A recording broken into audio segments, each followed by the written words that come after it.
চলছে ভারতে 18তম জাতীয় লোকসভা নির্বাচনে তৃতীয় ভোট গ্রহণ পর্ব। আমি এই মুহূর্তে রয়েছি উত্তর পূর্ব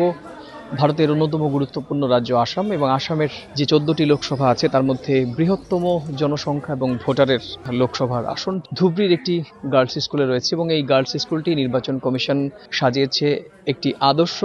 পোলিং সেন্টার হিসেবে, অর্থাৎ আদর্শ ভোট গ্রহণ কেন্দ্র হিসেবে।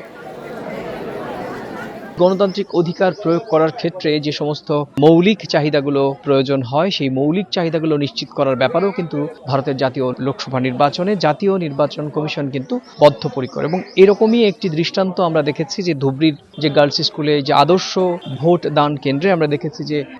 এই মুহূর্তে একটি সেলফি স্ট্যান্ড করা হয়েছে, অর্থাৎ এখানটায় দাঁড়িয়ে যারা নতুন ভোটার, আপনি জানেন যে এবারই প্রায় 21 কোটি ভোটার, তরুণ ভোটার, এবং তার মধ্যে প্রায় 3 কোটি ভোটার রয়েছেন নতুন, যারা ভোট দানকে উৎসব হিসেবে তারা মনে করেন এবং সবাই ভাবেন যে প্রথম ভোট দেওয়ার মাধ্যমে একজন জনপ্রতিনিধিকে নির্বাচিত করার যে কৌতূহল সেটি কিন্তু তাদের মধ্যে থাকে। বিকাশে কম খরচে ক্যাশ আউটের লিমিট বেড়ে 50,000, প্রিয় এজেন্টও 2টা। সামাজিক যোগাযোগ মাধ্যমগুলোতে তাদের ফটো শেয়ার করেন, ভিডিও শেয়ার করেন এবং সে কারণেই নির্বাচন কমিশন এই ধরনের একটি সেলফি স্ট্যান্ড যেখানে দাঁড়িয়ে তারা কিন্তু ছবি তুলছেন এবং সেই ছবি কিন্তু সামাজিক যোগাযোগ মাধ্যমে দিচ্ছেন। একই রকমভাবে আপনি জানেন যে ভোট নারী এবং পুরুষের সমানভাবে সব শ্রেণী পেশার মানুষের অধিকার এবং বিভিন্ন শ্রমজীবী মানুষ এবং যাদের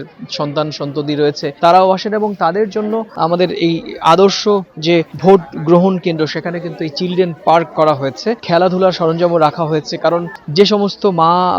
বাবা বা যার পরিবারের লোক যাদের সন্তান রয়েছে সেই সন্তান নিয়ে যাতে তারা ভোট কেন্দ্রে আসতে পারেন এবং আসার পরে সন্তানদেরকে এই চিলড্রেন পার্কে রেখে তারা ভোট দান করতে পারে। প্রচুর সংখ্যক ভোটার রয়েছেন যারা শারীরিকভাবে অক্ষম এবং তাদেরকে কিন্তু এই স্ট্রেচারে করে, হুইল চেয়ারে করে কিন্তু তাদেরকে নিয়ে যাওয়া হচ্ছে ভোট দান কেন্দ্রে। এবং সেই রকমভাবে আমরা আরও একটি বিষয় যেগুলো অত্যন্ত গুরুত্বপূর্ণ এবং দৃষ্টি কাটছে,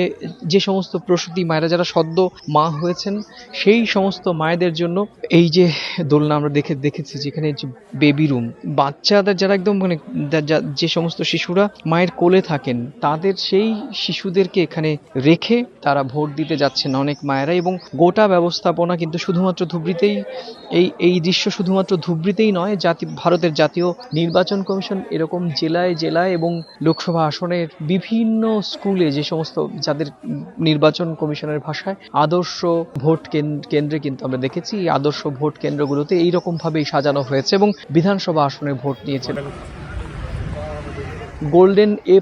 প্রাপ্ত ভারতের জাতীয় নির্বাচন কমিশনের কাছে 18তম জাতীয় লোকসভা নির্বাচন অত্যন্ত গুরুত্বপূর্ণ এবং সে কারণেই কিন্তু এই নির্বাচনী ব্যবস্থাপনার মধ্যে এই সমস্ত সংযোগ ভোটারদের দৃষ্টি আকর্ষণ করছে।